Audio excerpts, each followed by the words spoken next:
Brought to you by Agilus Diagnostics.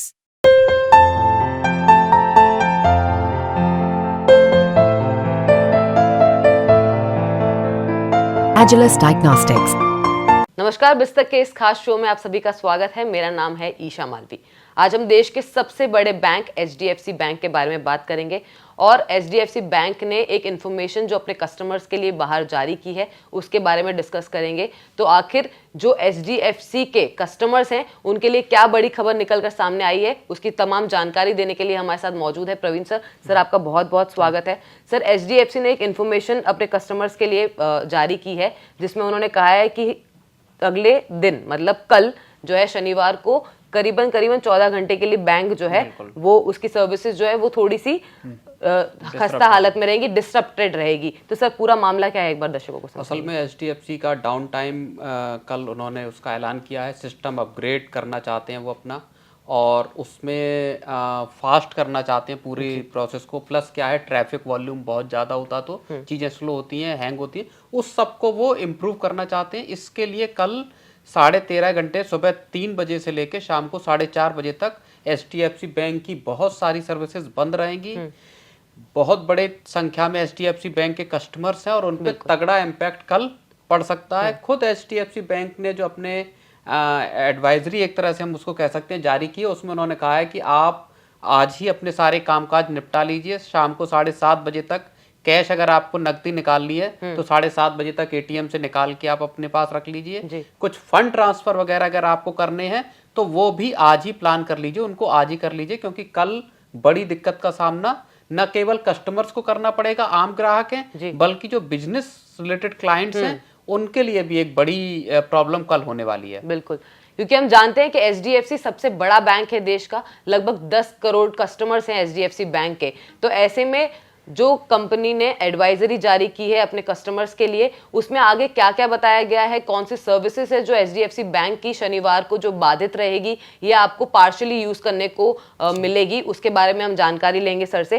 Sir, UPI के बारे में उन्होंने बताया बहुत सारी सर्विसेज ऐसी हैं जो उन्होंने बोला है कि कल अवेलेबल ही नहीं रहेगी, यानी शनिवार को जो रहेगी वो पूरी तरह से बंद रहेगी। तो कौन सी ऐसी सर्विसेज है जो कल जो यूजर्स हैं या कस्टमर्स हैं वो प्रॉपर्ली उसको यूज कर पाएंगे, और कौन सी ऐसी सर्विसेज हैं जिनको एकदम एडवाइजरी में लिख दिया गया है कि कल उसका इस्तेमाल नहीं किया जा पाएगा? बिल्कुल, कल सैटरडे को जैसे सबसे ज़्यादा जो आजकल यूज़ होता है वो यूपीआई यूज़ होता है। लोग कहीं पे भी स्कैन करते हैं, फंड ट्रांसफ़र करते हैं, बिल पेमेंट्स करते हैं। तो यूपीआई को लेके जो एचडीएफसी बैंक ने कहा है, उनके जो अकाउंट होल्डर हैं वो कल सुबह 3:45 सुबह से लेके 9:30 बजे और उसके बाद 12:45 दोपहर के उसके बाद से वो फंड अपने सेंड कर सकते हैं, रिसीव कर सकते हैं, मर्चेंट पेमेंट कर सकते हैं, यानी क्यूआर कोड पे आप अगर स्कैन करते हैं तो वो कर सकते हैं, बैलेंस इंक्वायरी कर सकते हैं और पिन सेट करने जैसी कामकाज यूपीआई के कर सकते हैं। उसमें वही रेस्ट्रिक्टेड टाइमिंग है,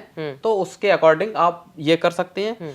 जो एटीएम सर्विसेज हैं, अगर हम अलग अलग सर्विसेज की बात करें तो वो सुबह 3 बजे से लेके 3:45 तक और 9 बजे से लेके 12:45 तक ये रेस्ट्रिक्टेड लिमिट्स के साथ आपकी एटीएम सर्विसेज आपके पास अवेलेबल रहेंगी। इसमें आप कैश विड्रॉल कर सकते हैं, बैलेंस इंक्वायरी कर सकते हैं और चेक बुक वगैरह की जो रिक्वेस्ट हम लोग अगर आप एटीएम के थ्रू करना चाहते हैं, जो सर्विसेज हैं उसमें वो आप कर सकते हैं। टाइमिंग रेस्ट्रिक्टेड है और आपका जो कैश विड्रॉल है उस पर भी पाबंदियां हैं इसमें। इसके अलावा डेबिट कार्ड से जो रेस्ट्रिक्शन है वो एटीएम वाले वही रेस्ट्रिक्शन आ गए आपके कि कितना पैसा आप अलग अलग जो कैटेगरी के कार्ड हैं, प्लेटिनम है या मिलेनिया है, उनमें अलग अलग आपकी पाबंदियां हैं पैसे निकालने की या करने की। इसके साथ नेट बैंकिंग और मोबाइल बैंकिंग की सर्विसेज जिन पे सबसे ज़्यादा लोग इसके बाद करते हैं यूपीआई के अलावा, वहाँ पे आप डीमैट अगर कार्ड है, डीमैट है, कार्ड है, लोन्स है, तो इसमें केवल व्यू सर्विस होगी, आप इनका इस्तेमाल नहीं कर पाएंगे, आप वहाँ से ट्रांजैक्शन नहीं कर पाएंगे। म्यूचुअल फंड्स अगर आपके पास हैं एचडीएफसी बैंक के प्लेटफॉर्म पे तो वहाँ आप रिडेम्पशन कर सकते हैं, स्विच कर सकते हैं, व्यू और इंक्वायरी सर्विसेज उसमें कर सकते हैं। नेट बैंकिंग और मोबाइल बैंकिंग बाकी के जो है चीजें इससे अलावा वो सारे बंद रहेंगे सुबह 3 बजे से लेके शाम को 4:30 बजे तक।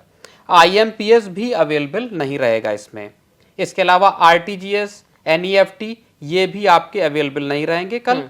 तो ये जो पेमेंट है आपके IMPS है या NEFT RTGS है, इनको आपको या तो आज कर लेना होगा, नहीं तो कल फिर आपको 4-4:30 बजे के बाद अगर आप करते हैं तो ये ट्रांजैक्शन की, देखिए RTGS हो गए, ये बड़े ट्रांजैक्शन होते हैं, इनको बड़े तौर पे बिजनेसमैन और इस तरह की चीजों में यूज होते हैं। वहां कल एक बड़ी समस्या इस तबके को, जो कारोबारी तबका है, उसको भी हो सकती है। बिल्कुल, जैसे सर ने हमको बताया कि UPI है, मोबाइल बैंकिंग है, नेट बैंकिंग है, वो कल पार्शली यूज़ कर पाएंगे आप। 2 टाइम स्लॉट्स है, उसके अकॉर्डिंग उन टाइम स्लॉट्स में आप उसको यूज़ नहीं कर पाएंगे। इसके अलावा आप क्रेडिट कार्ड जो है वो आपके लिए सर्विस जो है वो अवेलेबल रहेगी। इसके अलावा आपके पास जो है प्रीपेड फॉरेक्स कार्ड और INR कार्ड्स की जितनी भी सर्विसेज है वो आपके पास अवेलेबल रहेगी।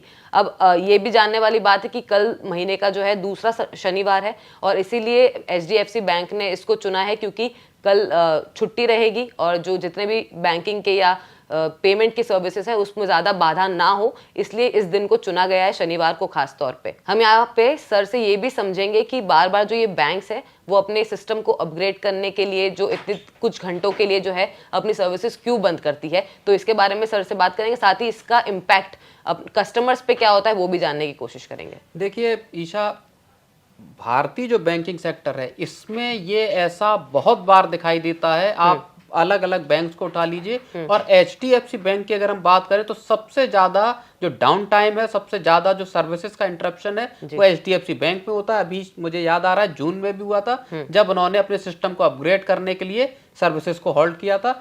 ये जो एक चीज है, ये पूरे जो कस्टमर्स हैं देश के लाखों करोड़ों, उनके लिए एक परेशानी वाली बात है। आप एक बार 2 बार में अपने सिस्टम को अपग्रेड कर लीजिए। भारत के जो बैंकों के जो IT का जो पूरा सेटअप है टेक्नोलॉजी का, वो मुझे लगता है कि उतने लेवल पे नहीं है जैसा उसको होना चाहिए। आपको ये ख्याल नहीं आता कि कल जब आप 13.5 घंटे के लिए सारी सर्विसेज को बंद कर देंगे तो उसका इम्पैक्ट आम कस्टमर्स पे किस तरह का होगा। बिल्कुल, ये बात सोची जानी चाहिए। और ये बात बार बार जब होता है, हर 2 महीने में 3 महीने में आप अपना सिस्टम अपग्रेड करने या टेक्नोलॉजी अपग्रेड करने के नाम पे जब आप सर्विसेज को डिसरप्ट करते हैं तो उसका इम्पैक्ट ग्राहकों पे, आम आदमी पे भी पड़ता है, कारोबारों पे भी पड़ता है। कल आप समझिए, आप बता रहे थे कल बैंक बंद हैं, यानी जो HDFC बैंक के जो ऑनलाइन सर्विसेज को यूज तो नहीं कर पाएंगे, आपके पास कल बैंक जाने का भी मौका नहीं है। बिल्कुल, जो लोग RTGS करना चाहें, जो लोग बड़े डिपॉजिट करना चाहें या पैसा निकालना चाहें, कल का दिन पूरी तरह से HDFC की बैंकिंग सर्विसेज के बंद होने का दिन है एक तरह से।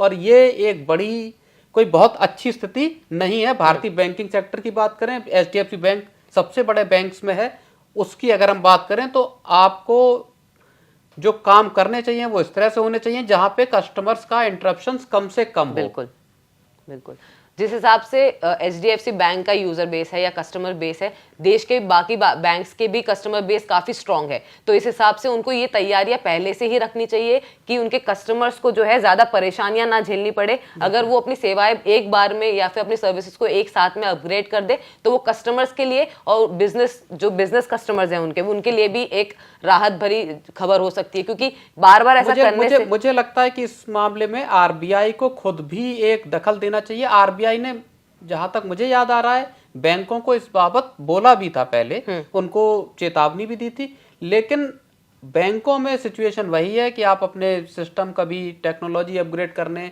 कभी ऐप को अपडेट करने की वजह से ये सारी चीजें करते हैं और उसका इम्पैक्ट सीधा सीधा ग्राहकों पे पड़ता है। इस वीडियो में हमने आपको तमाम जानकारी दी कि कल यानी शनिवार को HDFC बैंक्स की कई सर्विसेज जो है वो बंद रहेंगी, क्योंकि 13.5 घंटे के लिए लगभग HDFC बैंक जो है वो अपनी सर्विसेज प्रोवाइड नहीं करेगा। चुनिंदा सर्विसेज है जो आपके लिए अवेलेबल रहेगी, तो उस हिसाब से अपनी तैयारियां कर लीजिए। अगर आपको कोई फंड्स निकालने हैं तो आज शाम 7:30 बजे तक अपने जो भी सफिशिएंट फंड्स जो आपको निकालने हैं वो पहले से ही आप अपनी तैयारी करके रखिए। अगर आपको हमारा ये वीडियो पसंद आया तो हमें कॉमेंट सेक्शन में जरूर बताइए और बिजनेस जगत की तमाम जानकारियों के लिए बिस्तक के साथ बने रहिए। बिस्तक आपके लिए लाया है प्रीमियम मेंबरशिप प्रोग्राम, जहां आपको मिलेंगे कई सारे फायदे, जिनमें मार्केट न्यूज़लेटर, लाइव चैट पर आपके सवालों के सबसे पहले जवाब, मार्केट आउटलुक, वीकेंड पर मार्केट स्कैन, एंकर्स के साथ चैट और भी बहुत कुछ। इस प्रीमियम सब्सक्रिप्शन में 3 तरह के प्लान्स हैं,